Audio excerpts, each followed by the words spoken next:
오늘 우리에게 주신 하나님의 말씀은요, 누가복음 13장 24절로 27절까지의 말씀입니다. 누가복음 13장 24절로 27절의 말씀, 우리 한 절씩 교독하여 나눠 읽겠습니다. 좁은 문으로 들어가기를 힘쓰라. 내가 너희에게 이르노니 들어가기를 구하여도 못하는 자가 많으니라.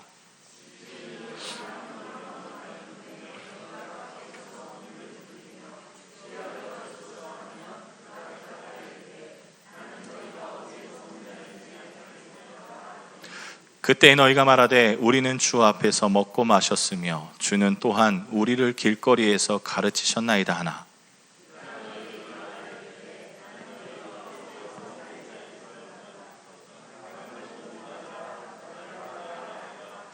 아멘. 여러분, 아이가 태어나면서 자라는 과정을 보면서 하나님의 사랑을 느끼게 됩니다. 하나님께서 나를 이렇게 사랑하셨겠구나. 또 태카미가 막 밥그릇 엎으면 막 때리고 싶기도 하지만 또 참고 하나님이 이렇게 나를 참으시는구나 라고 이렇게 생각을 하게 되죠. 그러면서 또 부모의 사랑을 또 깨닫게 됩니다. 아, 내가 이렇게 엎었을 텐데 하고 부모님이 참으셨겠구나. 그런 사랑에 감사하고 공경하게 됩니다. 그러나 여기서 이제 의무적인 조건적인 조건이 이 안에서 끼어들면 상황은 조금 다릅니다. 이 드라마 소재로 많이 사용이 되는데요. 내가 못 이룬 꿈을 아이에게 투영해서 이루게 하겠다라는 그런 드라마 소재가 많이 있지요. 욕심에 아이를 쥐잡듯이 잡는 경우 조금 과한 설정이지만 한번 이렇게 생각해 보고 싶습니다. 부모가 아이를 너무 사랑하지만 또 아이가 부모를 너무 사랑하지만 이러한 규칙을 한번 세워놨다고 생각해 보십시오. 하은아, 한번 이런 규칙이 있다고 한번 생각해봐. 너가 이제 대답할 필요가 있는 거야. 아침에 일어나면 부모님께 두 손을 모으고 고개를 숙여 매일 아침 편히 주무셨어요. 이렇게 인사하는 규칙이 1번. 자, 또 추가가 됩니다. 하루에 5번씩 문자로 자신의 위치를 보고하여서 부모를 안심케 하는 2번. 자, 일주일에 3번은 아빠 힘내세요를 아빠 앞에서 노래를 불러주며 아빠를 응원하는 게 3번. 4번. 자, 이제 하은이 너가 커서 성인이 돼서 아르바이트를 시작하는 즉시 10분의 1을 부모님께 용돈으로 드리는 법칙을 또 부모님이 세워놨다고 생각해보고, 마지막이야, 결정적이야. 부모님이 원하시는 사람과 사귀고 결혼하는 게 이제 5번째 법칙으로 한번 세워놨다고 생각해보십시오. 하나 어떨 것 같니? 좋아? 저 의미의 어금니를 꽉 깨물고 좋네요. 이제 이렇게 하은이가 대답을 하죠. 저 어금니 꽉 깨문 의도가 무엇이겠습니까? 숨막혀입니다. 숨막혀. 못 살겠다라는 것이죠. 아이의 입장에서 부모님을 너무 사랑합니다. 그리고 부모님께 그렇게 해드릴 수도 있어요. 그런데 이 표현이 이제 부모가 아이에게 요구하는 의무적인 사항으로 조건이 걸리면 이건 사랑이기보다는 어떠한 규칙이나 성경에서 말하는 율법이라고 표현을 할 수 있겠죠. 제가 이제 왜 이런 말씀을 드리느냐, 성경이 그러했다라는 겁니다. 자, 무슨 설명을 드리고 싶으냐, 하나님의 법은요, 하나님의 사랑과 이웃사랑이라는 두 가지의 큰 대원칙에서 시작이 됩니다. 이 법 안에서 자유합니다. 하나님을 사랑하고 이웃을 사랑하고. 그런데 이 법이 지켜지지 않고 의무적으로 변하니까 바리새인과 서기관과 율법학자들이 1000개가 넘는 쪼개진 율법을 만들어냅니다. 그리고 이 율법이 얼마나 대단했느냐, 사람이 지킬 수 없는 수준까지 만들어냅니다. 자, 그런데 문제는 이 율법을 만든 바리새인과 서기관과 율법학자들은 이 법을 만들었으니 지키려고 처음에 노력을 하다가 쉽지 않구나를 느끼다가 결국에 어떻게 했느냐, 본인은 지키지 않고 다른 사람에게 지켜, 너 이렇게 해야 구원받아, 이렇게 얘기했고 전혀 어떤 사람도 지킬 수 없는 상황에 이르게 됐다라는 것이죠. 자, 원점으로 다시 한번 돌아가 보겠습니다. 하은이가요, 너 이렇게 해, 너 무조건 이렇게 아침에 무조건 일어나서 어머니 아버지 편히 주무셨어요, 이렇게 규칙으로 정하지 않다 하더라도요, 엄마 아빠를 너무 사랑하면 이보다 더한 것도 합니다. 엄마 아빠를 존중하면 이보다 더 큰 것도 합니다. 하나님의 법칙도 그러합니다. 하나님과 이웃을 사랑하는 이 큰 두 계명 가운데 우리가 하나님을 더 많이 사랑하면, 또 하나님을 진정으로 사랑하면 하루에 3번 기도하는 거 어렵지 않습니다. 우습죠, 사실.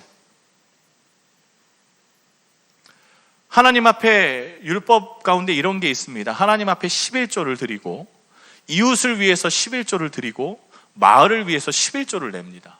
총 10의 3조를 내게 되어 있습니다. 그런데 이걸 율법으로 규정이 나서 그렇지 사실 하나님을 사랑하면요, 저는 10의 5조도 드리는 분 봤습니다. 어렵지 않다고 하세요. 하나님을 사랑하는데 그게 뭐가 대수냐고 말씀하시는 분도 봤습니다. 여러분 동일하시겠죠? 하나님을 사랑하면 하루에 3번 예배가 어렵겠습니까? 하나님을 사랑하면 여러분 하루에 3번 기도가 어렵겠습니까? 성전에 3번 올라가는 게 그렇게 어렵겠습니까? 그렇지 않습니다. 그런데 하나님의 이 사랑의 법이 의무로 바뀌기 시작하면서 이러한 하나님이 원하시는 결과가 전혀 반대로 틀어지기 시작했습니다. 그래서 하나님이신 예수님이 이 땅에 오셔서 하신 일 중에 하신 것이 무엇이냐? 하나님의 의도와는 전혀 다르게 변한 말씀의 묶임을 풀어내는 일들을 하셨습니다. 오늘 누가복음 11장에 어떠한 말씀이 있냐면 이렇게 잘못된 묶음을 풀어내는 예수님의 말씀이 등장합니다. 오늘 누가복음 11장 37절 38절의 말씀에 보면 이런 말씀이 있습니다. 예수께서 말씀하실 때 한 바리새인이 앞에 와서 말씀합니다. 예수님, 우리 집에 와서 점심을 같이 하시죠. 예수님은 오케이 갈게 라고 말씀하셨습니다. 그리고 그 바리새인 집에 가셨습니다. 38절에 잡수시기 전에 손 씻지 아니하심을 그 바리새인이 보고 이상히 여기는지라 기록되어 있죠. 여러분, 바리새인이 예수님과 점심 약속을 하고 예수님께 점심을 대접하려고 하는데 예수님이 들어오실 때 손을 안 씻으시는 거예요. 요즘같이 코로나다, 병균이, 세균이 그래서 손 씻는 그런 의도가 아니라요. 이 당시에는 법이 나갔다 들어오면 손발을 씻는 게 법이었습니다. 그런데 이게 왜 법이냐? 율법적으로 부정하기 때문에 법으로 세워진 겁니다. 여러분 레위기에 보시면 부정한 법들에 대해서, 부정한 일들에 대해서 기록을 합니다. 혹시나 혈루병 걸린 여인이 내 옷에 스쳤을까 봐, 혹시나 문둥병 걸린 사람을 스친 사람이 나와 또 스쳤을까 봐, 혹은 범죄한 사람이 앉은 자리에 내가 혹시나 앉았을 수도 있으니까 혹시나 하는 마음에 손을 씻는 겁니다. 이걸 성경에 뭐라고 기록했느냐? 장로의 전통이라고 기록하고 있습니다. 지금으로 이게 좀 달리 말하면 주일 성수 같은 느낌입니다. 여러분, 이 시대에서 주일날 예배 안 드리는 사람을 누가 그리스도인이라고 칭하겠습니까? 아무도 그렇게 이야기하지 않으시잖아요. 이 당시에도 마찬가지였습니다. 손을 안 씻는다? 그러면 유대인이 아닌 겁니다. 율법을 지키는 사람이 아니고 하나님의 말씀을 모르는 사람 취급을 받는데, 가만히 있다 보니까 바리새인이 이렇게 보니까 예수님이 손을 안 씻으시는 거예요. 유대인이시고 랍비라고 칭함을 받고 있고 뜨는 라이징 스타인데 손을 안 씻으시는 걸 보고 이상하게 생각하는 겁니다. 자, 바리새인이 경악을 하는 것을 보고 동일 사건을 기록한 마태복음에는 이 사건을 어떻게 예수님이 마무리를 하시냐면, 입으로 들어가는 것이 부정하게 하는 것이고 입으로 들어가는 것이 그 사람을 부정하게 하는 것이 아니라 입에서 나오는 것이 부정하다라고 15장에 기록하고 있습니다. 이렇게 마무리를 하십니다. 그런데 누가복음은 이렇게 끝내지 않고요, 적용점까지 적용을 해냅니다. 왜냐? 누가복음은 누구에게 쓰여진 복음서입니까? 저 로마의 이방인들에게 쓰여진 복음서였기 때문에 유대인에 대한 개념이 없어서 적용까지 해주는 겁니다. 자, 예수님은 이렇게 말씀하셨습니다. 41절의 말씀 한번 다 같이 읽어보겠습니다. 시작. 그러나 그 안에 있는 것으로 구제하라. 그리하면 모든 것이 너희에게 깨끗하리라. 자, 예수님은 손을 깨끗하게 하고 그릇은 깨끗하게 닦아도 너희들의 마음에 탐심과 악독이 가득하다면서 하나님이 이 법을 만드신 의도는 너의 그 악독과 탐심 안에서 깨끗하게 하기 위해서이다. 그저 손 닦고 그저 네가 거룩한 척하기 위해서 만들어 놓은 게 아니라 다른 사람을 위해서, 또 너를 위해서 만들어 놓은 법이다. 예수님이 그렇게 말씀하셨죠. 그리고 그 가치가 어디에 있느냐? 구제라고 말씀하셨습니다. 누가복음에 기록된 말씀, 누가복음에만 기록되어 있는 말씀 중에 하나, 여러분 저번 주에 말씀드렸죠? 하나님의 가치가 어디에 있느냐? 옷 2벌 있으면 1벌 나눠줘라, 빵 2조각 있으면 하나 줘라, 이렇게 말씀하고 있는 것, 즉 정결함을, 거룩한 마음이 밖으로 표출되게 하는 것까지 이 누가는 적용하고 있다는 겁니다. 그게 뭐냐? 나눔이고 구제다. 그래서 누가복음은요, 우리의 삶에서 적용해야 될 것들을 정말 많이 기록하고 있습니다. 뿐만 아니라 돈에 대해서도 엄청나게 많이 기록하고 있어요. 그래서 바로 이어지는 말씀이 11조에 관한 말씀입니다. 11조. 여러분, 이 11조만 이야기하면 가슴이 컥컥 막히시는 분들 계시지요. 그리고 요즘 목사님들이 지금도 11조 해야지 라고 하면서 나타내는 대표적인 구절이 바로 이 구절입니다. 자, 한번 같이 읽어볼까요? 다 같이 읽어보겠습니다. 화 있을진저 너희 바리새인이여, 너희가 박하와 운향과 모든 채소의 11조는 드리되 공의와 하나님께 대한 사랑은 버리노라. 그러나 이것도 행하고 저것도 버리지 말아야 할지니라. 그러니까 지금 11조도 하고 하나님의 사랑도 가져야 한다, 뭐 그런 의미로 여기만 보면 그렇게 드릴 겁니다. 요것만 보면. 그러나 사실 더 큰 개념이 이 안에 숨어 있습니다. 예수님이 11조를 말씀하신 의도가 온전한 11조를 하라, 11조만을 하는 것이 아니라 사실은 신앙생활의 모든 것을 11조로 대표하신 말씀인 것을 우리는 알아야 됩니다. 지금 우리가 얻은 수익의 10분의 1을 하나님께 드려라 라는 그런 말이 아니라, 실제로 이야기하고 싶으신 것은 우리 신앙의, 우리의 삶의 전체 모든 삶을 하나님 앞에 온전히 주권적으로 드려라, 그 말씀을 예수님이 하고자 하시는 겁니다. 그냥 의무적인 신앙 행위를 하는 게 아니라, 의무적으로 하나님 앞에 드리는 것이 아니라, 하나님의 사랑의 가치 앞에 하나님을 사랑하니까 하는 삶의 행동들이 우리 안에 나타나기를 소원하시면서 하신 말씀이시죠. 그래서 예수님은요, 이어서 하나님을 사랑하는 사람의 행동과 하나님을 사랑하지 않는 사람의 행동을 나열하십니다. 먼저 하나님을 사랑하지 않는 사람, 그러니까 의무적으로 신앙생활하는 사람의 몇 가지 태도가 있는데요, 그게 42절에 기록되어 있습니다. 그게 바로 오늘 우리 함께 읽은 11조의 말씀이었던 것이지요. 자, 종교적인 행위는 합니다. 11조는 칼같이 해요. 그리고요, 오늘 말씀 한번 다 같이 보여주세요. 자, 모든 채소도 드립니다. 그게 어디에 뭐가 있냐면 박하와 운향과 모든 채소를 다 드린다고 고백합니다. 그런데 여러분, 11조 중에요, 채소는 속해 있지 않습니다. 11조 중에 박하를 드리지 않습니다. 11조 중에 운향을 드린다? 아니요, 얄짤 없습니다. 이런 거 없어요. 그런데 지금 무슨 일이냐? 안 드려도 될 것을 드리고 있는 상황입니다. 뭘 표현하고 싶은 거냐? 나 11조 하는 사람이야. 나 하나님 앞에 그래도 꽤나 신앙생활 하는 사람이야. 지금 그거 바리새인들이 하고 있다는 겁니다. 예수님이 주일 성수하고 새벽 기도하고 수요 예배 나오고 금요 예배 나오고 11조 하고 감사 예물하고 선교 예물하니까 나 좀 신앙생활 해, 나 한 30년 예수님 믿었어 하고 어깨 쫙 펴고 다니고, 그런데 진짜는 아니라는 거죠. 겉을 보면 열심히 최선을 다해서 하는 것 같은데, 의무적으로 예배하고 의무적으로 기도하고 의무적으로 신앙생활하는 것, 마치 바리새인처럼 겉으로 보여지기 위해서 하는 것, 예수님에 대한 사랑은 1도 없는데, 하나님을 사랑하지 않는데, 이웃도 사랑하지 않는데 마치 이웃을 사랑하는 것처럼 하는 거, 오늘 예수님이 그거 지적하려고 이 11조 말씀 꺼내신 겁니다. 또 다른 일이 있습니다. 이 사람들이 뭘 좋아했냐면 43절에 보면 화 있을진저 너희 바리새인이여, 너희가 회당의 높은 자리와 시장에서 문안 받는 것을 기뻐하는도다. 시장에서 인사받는 거 좋아하고요, 높은 자리에 앉는 거 즐겨합니다. 자신을 점점 주목받게 하고 높이고 싶은 삶의 추구함이 있습니다.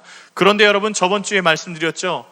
예수님께서 성전 꼭대기에 올라가서 떨어져라. 그러면 천사들이 너를 땅에 부딪히지 않게 받쳐줄 거야. 이 의도가 무엇입니까? 나 영광 받지 않을 거야. 난 사명 감당할 거야.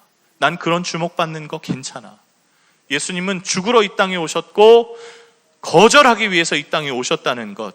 그러니까 지금 예수님이 하시는 행동들과 이 바리새인들이 하는 행동이 정반대였다는 겁니다. 주목받는 거 좋아하고 교회 이용하려고 하고 교회를 위해서 인기 얻으려고 하고 하는 그런 모습들. 결정적으로요, 46절에 아주 일탈을 가하십니다. 46절의 말씀 우리 함께 읽어보겠습니다. 이르시되 화 있을진저 또 너희 율법교사여 지기 어려운 짐을 사람에게 지우고 너희는 한 손가락도 이 짐을 대지. 아까 말씀드렸잖아요. 하나님을 사랑하면 하는 법을 점점 많이 만들어서 다른 사람도 못 지우게 하는 거. 여러분, 성경에서 이 짐을 지운다라는 기록이 몇 번 있습니다. 예수님께서 이렇게 말씀하셨죠. 내 멍에는 가볍다라고 말씀하신 성경 구절을 기억하실 겁니다. 자, 짐을 지우고 멍에를 메운다는 말은요, 이 당시 유대적인 습관을 이해할 필요가 있습니다. 스승을 랍비라고 부르지 않았습니까? 랍비는 제자를 뒀습니다.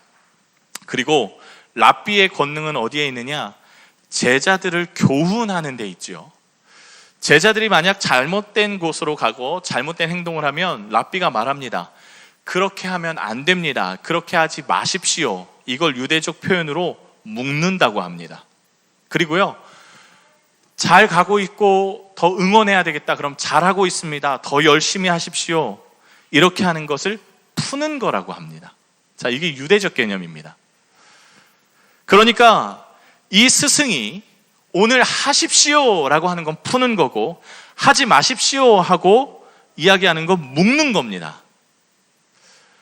내가 만일 천국 열쇠를 내게 주리니 내가 땅에서 무엇이든지 매면 하늘에서도 매일 것이요 내가 땅에서든지 무엇이든지 풀면 하늘에서도 풀리리라. 여러분, 이 말씀 다 아실 겁니다. 이게 무슨 말씀일까요? 예수님께서 베드로를 대표한 제자들에게 하신 말씀입니다. 지금까지 잘못 알고 있고 잘못 가르쳐서 묶여있는 사람들에게 말씀을 바로 전해서 그들을 풀어내라. 지금까지 말씀을 잘못 알고 잘못 바리새인들이 가르친 것에 대해서 풀린 사람들에 대해서 다시 묶어내라. 그 말씀하고 있는 겁니다. 그리고 이것을 멍에를 씌운다라고 하는 것이죠. 그런데 로마 이방인에게 묶는다, 푼다, 멍에를 씌운다. 여러분, 이런 얘기 사실 우리도 잘 못 알아듣잖아요. 로마 이방인은 더 못 알아들으니 쉽게 표현하고자 하는 것이 무엇이냐? 그들이 가장 중점적으로 생각했던 그놈의 돈, 그 돈에서 묶여있는 사람들에게 구제하라, 이렇게 쉽게 적용해낸 것뿐입니다. 어찌되었든 바리새인과 율법 교사들이 하나님의 말씀을 해석하는 데 있어서 사람들에게 지키기 너무 어렵게 만들어놨고, 그리고 지들도 못 지키면서 남들에게 지키라고 버걱버걱 우겨대니까 예수님께서 속이 터져서 하신 말씀이에요.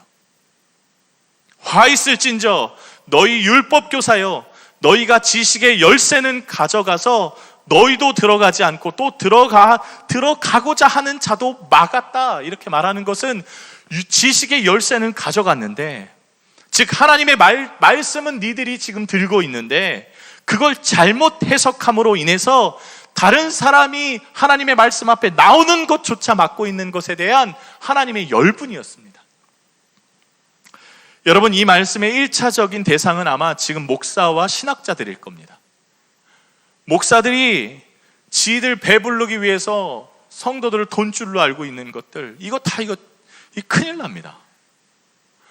목사들이 말씀 연구 안 하고 말씀 제대로 안 가르치는 거, 이 큰일 납니다. 사실 여러분 잘 모르시겠지만 저한테는 8년치 설교의 원고가 있습니다. 네. 8년 동안 여러분, 저는 설교 준비를 안 할 수 있는 능력이 있습니다. 그러나 저는 그걸 열어볼 때 얼굴이 시뻘개져서 부끄러워서 못 열어보겠더라고요. 지금 무슨 얘기를 하고 있는 거냐면, 그때 주신 하나님의 감동과 이번 주에 주신 하나님의 감동이 달라서 그때는 은혜롭게 그 말씀이 읽혀졌을지 모르지만 지금 읽으면 그게 얼마나 안 읽고 얼굴이 뜨거워서 나쁘끄러워서 읽지 못하는 그런 설교 원고로 비춰집니다. 하나님이 주시는 그 주의 은혜를 가지고, 하나님이 주시는 그 은혜를 가지고 이번 주에 설교를 준비해도 모자랄 판에 8년치 걸 뒤져서 순서대로 이렇게 설교를 한다? 여러분, 그거는 정말 큰일이죠. 직무유기 아니겠습니까? 좋습니다. 이건 이제 목사들에 대한 이야기고요. 천국 열쇠, 지식의 열쇠를 가진 사람이 저뿐이겠습니까? 목사들이겠습니까? 지식, 성경 학자들이겠습니까? 여러분도 성경 다 가지셨잖아요. 여러분도 하나님의 말씀 다 아시잖아요. 여러분도 동일하게 이 말씀 앞에 쓰셔야 되지 않겠습니까?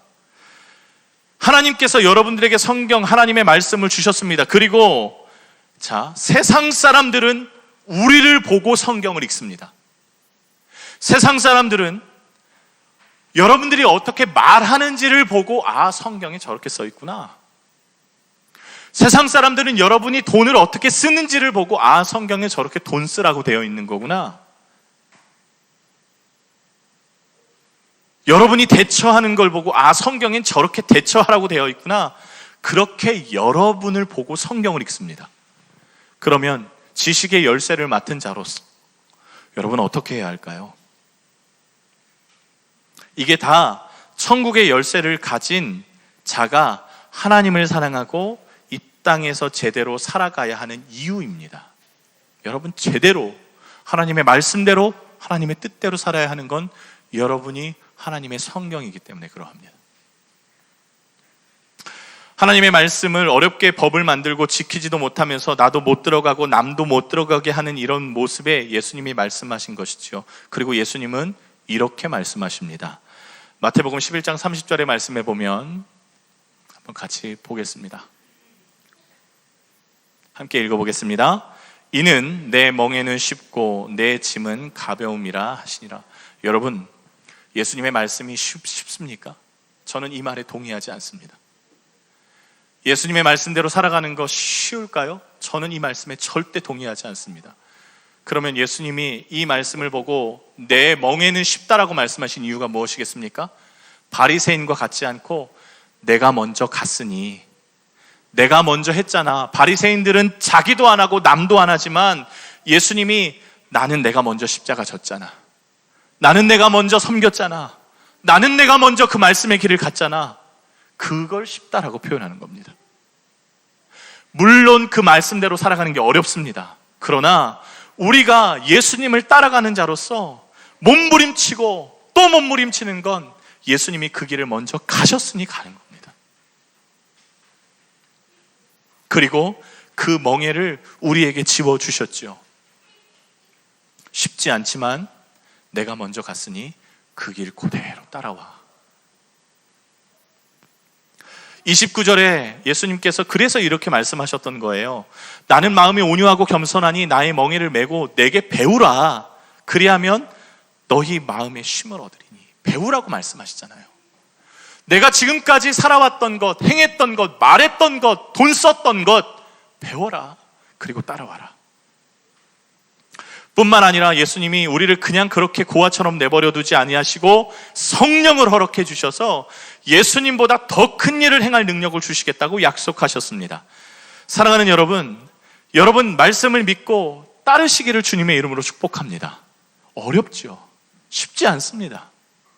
손해보는 것 같고 정말 몸부림치고 몸을 부들부들 떨어야 될 순간들이 옵니다.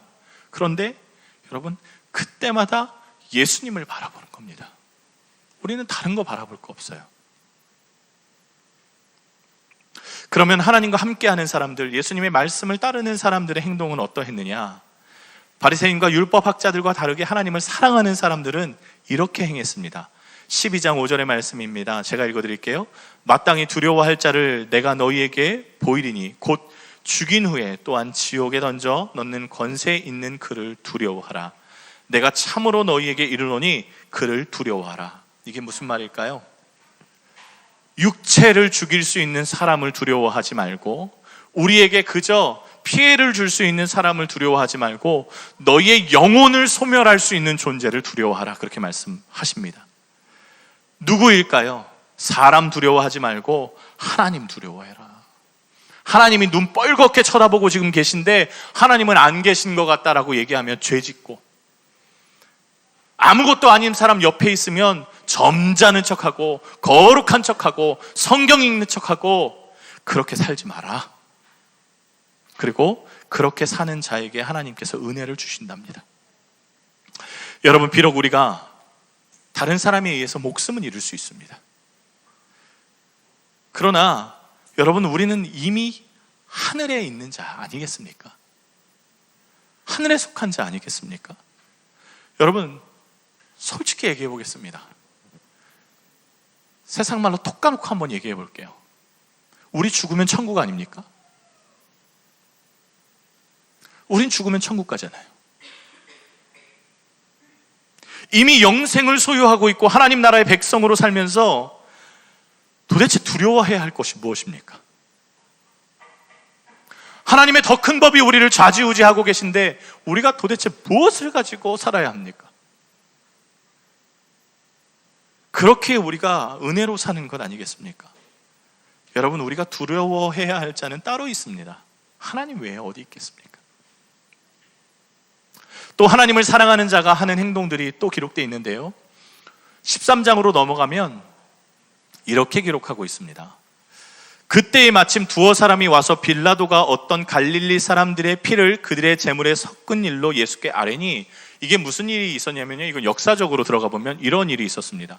사람이 예배를 드리러 왔다가 빌라도, 이 당시 총독이잖아요. 이스라엘의 총독, 유대의 총독 빌라도와 충돌을 합니다. 그래서 어떤 일이 있었냐면 성전에서 빌라도가 이 두 사람을 죽여요. 그러니까 예배 드리러 온 사람을 빌라도가 지금 죽인 겁니다. 예배 드리러 오면 보통 소나 양이나 염소나 비둘기를 들고 왔었는데 그 비둘기를 드리는 그 자리에서 이 두 사람이 죽은 겁니다. 그래서 여기 성경에 표현하는 게 뭐라고 표현하느냐, 이들이 제물의 피와 그들의 피가 섞였다라고 표현하고 있는 겁니다.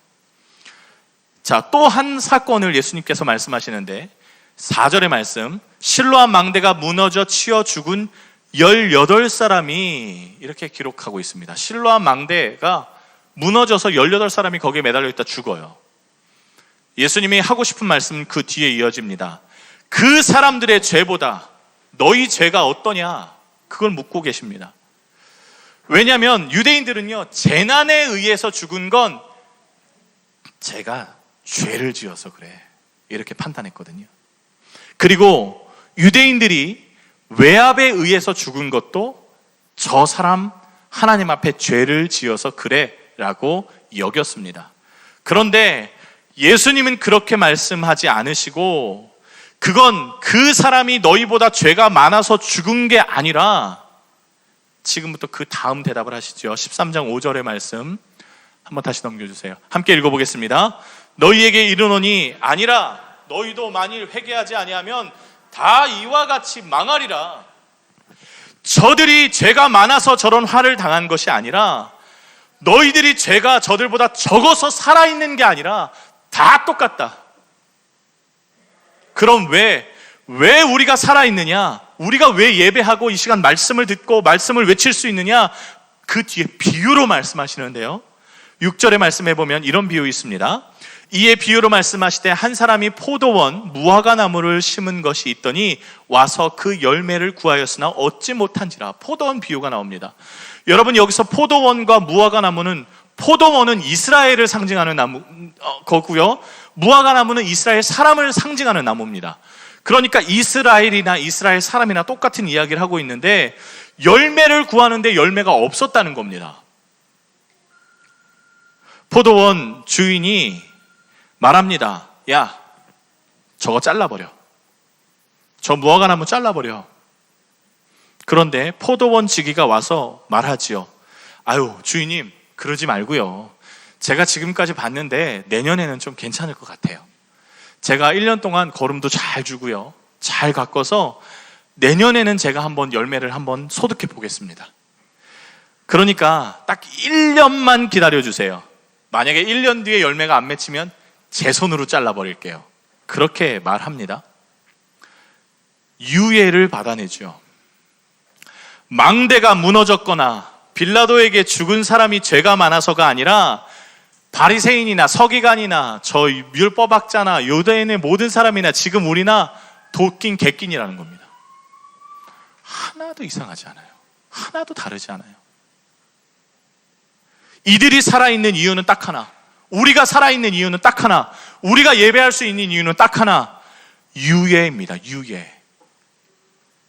쉽게 표현하면 하나님이 참고 계셔서예요. 참고 계셔서.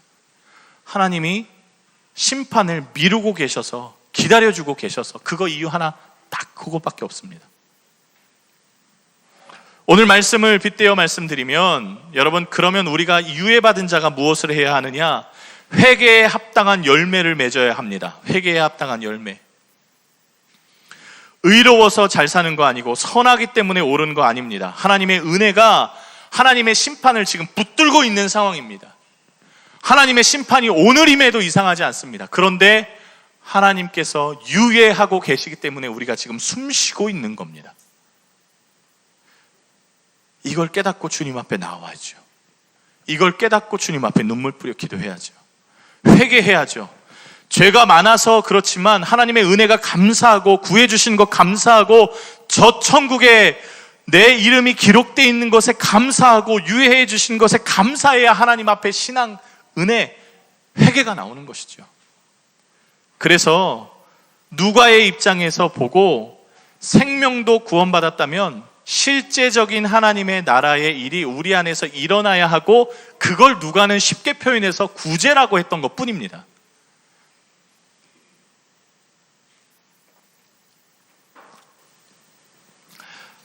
삼 주 전에 제 친구 놈이 베트남에 왔었습니다. 개척교회 하는 친구고 성도가 많지 않은데요, 그 친구가 이렇게 패드를 들고 왔어요. 이런 패드 있지 않습니까? 이런 패드. 보통은 이제 패드를 저희가 요청을 합니다. 거기에 이제 복음 영상을 담아서 소수민족에게 보내면 그걸 보고 복음을 알게 되니까요. 그래서 제가 이 친구한테도, 야, 너 들어올 때 그냥 안 쓰는 거, 아주 구질구질한 거 그거 몇 개 갖고 들어오면 좋지, 이렇게 통화했습니다. 그런데 갖고 왔는데 깜짝 놀랐어요. 이 친구가 갖고 온 패드가 7개를 갖고 들어왔습니다. 개척교회 하면서. 그래서 뭐 7개 갖고 들어올 수도 있죠. 근데 제가 이제 패드를 다 점검하는데 아무리 봐도 이게 조금 이상한 거예요. 왜 이상했느냐? 아직은 한국에서 쓰기도 충분하고 아이들이 쓰기도 충분하고 그냥 이렇게 덥석덥석 다른 사람이 주기에는 너무 아까운 패드들만 7개를 갖고 들어왔던 겁니다. 그래서 제가 이 친구한테 물어봤습니다. 야, 너 많이 갖고 온 것도 조금 이상한데 들고 들어온 패드도 이상해. 그래서 왜, 뭐가 이상한데? 저한테 물어요. 야, 이거는 아직도 쓸만한데? 이거는, 야, 아직도 네 아들 둘이나 있는데 이거 아직 네 두 아들 거, 야, 써도 충분할 것 같은데? 그러니까 그 친구가 하는 말이 이러했습니다. 야, 쓸만하니까 갖고 들어오지. 저한테 그러는 거예요. 야, 못 쓸 걸 갖고 들어오면 되겠어? 그러면서 덧붙이는 말이 그겁니다. 교인들한테 구질구질한 거 갖고 오지 마시고 지금 쓰고 있는 노트북과 패드를 복음을 전하는 데 사용하기 위해서니까 다 걷어오십시오. 그렇게 걷어온 거였던 겁니다. 그러면서 물론 울며 겨자 먹기로 갖고 온 성도들도 있었답니다. 그리고 이렇게 이야기했답니다. 이참에 새 거 하나 사세요. 제가 왜 이런 말씀을 드리냐면요, 누가복음에서 하는 이야기가 이겁니다. 누가복음에서 하는 이야기가 이거였어요. 옷 2벌 있는 자가 옷 한 벌을 다른 사람에게 나눠줘라. 빵 2조각 있는데 다른 사람이 필요하면 그거 나눠줘라. 성경에서 기록하고 있는 건 요 당시의 옷은요, 전 재산을 말하는 겁니다. 외투는 빚 저당 잡혀도 뺏어가지 않는 겁니다. 그런데 2벌 있는 자가 1벌을 나눠준다? 전 재산의 반을 띄어 나눠줬다라는 개념입니다. 빵 2개밖에 없는데, 여러분, 빵 2개 있는데 빵 하나를 나눠줘요? 안 쉽죠. 안 쉽습니다. 쉬울 수 없는 일입니다. 그런데 쉽지 않은 일을 하라고 오늘 예수님이 뭐라고 말씀하시는지 한번 보겠습니다. 13장 24절의 말씀 함께 읽어보겠습니다. 좁은 문으로 들어가기를 힘쓰라. 내가 너희에게 이르노니 들어가기를 구하여도 못하는 자가 많으리라. 쉽지 않다고 예수님이 이미 고지하셨어요. 좁은 문으로 들어가라. 여러분, 좁은 문으로 어떻게 들어갑니까? 어렵다는 겁니다. 남들이 안 가는 문입니다. 그러나 주님은 우리에게 좁은 문으로 들어가라고 하십니다. 남들이 안 하는 거 하라고 하십니다. 내 주머니에 있는 생돈을 어떻게 내줍니까? 내 자식이 공부하고 있는 패드를 어떻게 남을 줘요? 그런데 하라고 하시는 겁니다. 말씀 정리하겠습니다. 말씀을 더 읽어 내려가다 보면 오늘 본문인 좁은 문의 말씀에 이어서 닫힌 문도 기록하고 있습니다. 닫힌 문. 문이 닫혔는데 사람들이 예수님께 문을 열어달라고 합니다. 이 문은 천국 문이거든요. 종말을 상징하는 문이에요. 그런데 이들의 주장이 다소 충격적입니다. 오늘 함께 읽었잖아요. 그때에 너희가 말하되 우리는 주 앞에서 먹고 마셨으며 주는 또한 우리를 길거리에서 가르치셨나이다. 그가 너희에게 말하여 이르되 나는 너희가 어디서 왔는지 알지 못하노라. 행악을 행하는 자들아, 나를 떠나가라. 그렇게 말씀하십니다. 여러분, 지금 문이 닫혀 못 들어가는 사람들이 예수님을 모르는 사람이 아니라는 걸 아셔야 돼요. 그냥 따라다닌 인간들도 아니었습니다. 반대하는 사람들도 아니었습니다. 누구냐? 제자들이었습니다.